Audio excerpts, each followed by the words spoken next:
एक हरी भरी भूमि में, जहाँ पन्ना जैसे पेड़ झूमते और नीलम जैसी नदियां धूप में चमकती थीं, एक चतुर कौआ रहता था। इस कौए के काले पंख और खुशमिजाज कांव कांव की आवाज से वह पूरे क्षेत्र में मशहूर था।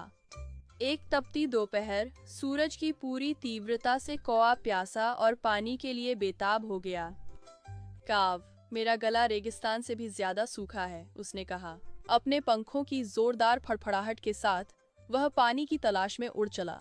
वह सूरजमुखी के विस्तृत खेतों और सुंदर झरनों के ऊपर से गुजरा, परंतु उसे कहीं भी पानी नहीं मिला। जैसे ही उसकी उम्मीदें कम होने लगीं, दूर एक चमक ने उसका ध्यान खींचा। एक बड़ा मिट्टी का घड़ा।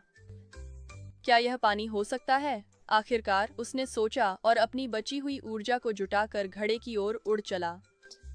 संभावना से उत्साहित होकर उसका दिल बैठ गया। करीब से देखने पर हाँ, घड़े में पानी था, लेकिन केवल थोड़ी मात्रा में। घड़े की लंबी पतली गर्दन ने उसे उस कीमती तरल तक पहुंचने में असमर्थ बना दिया।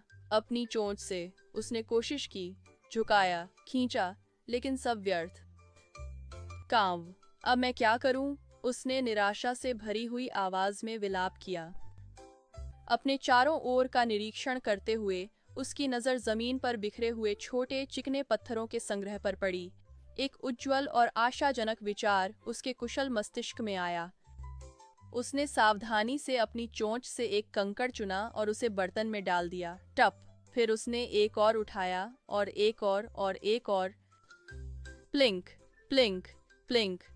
कठिन कार्य से अप्रभावित उसने एक एक करके कंकड़ उठाए और उन्हें बर्तन में डाल दिया।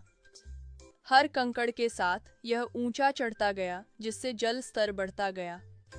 आखिरकार जैसे युग बीत गया हो, पानी का स्तर उस बिंदु तक पहुंच गया जहां कौआ अपनी चोंच से पहुंच सका। उसने अपनी चोंच ठंडे ताजा पानी में डुबो दी और गहराई से पीने लगा जब तक कि उसकी प्यास बुझ नहीं गई।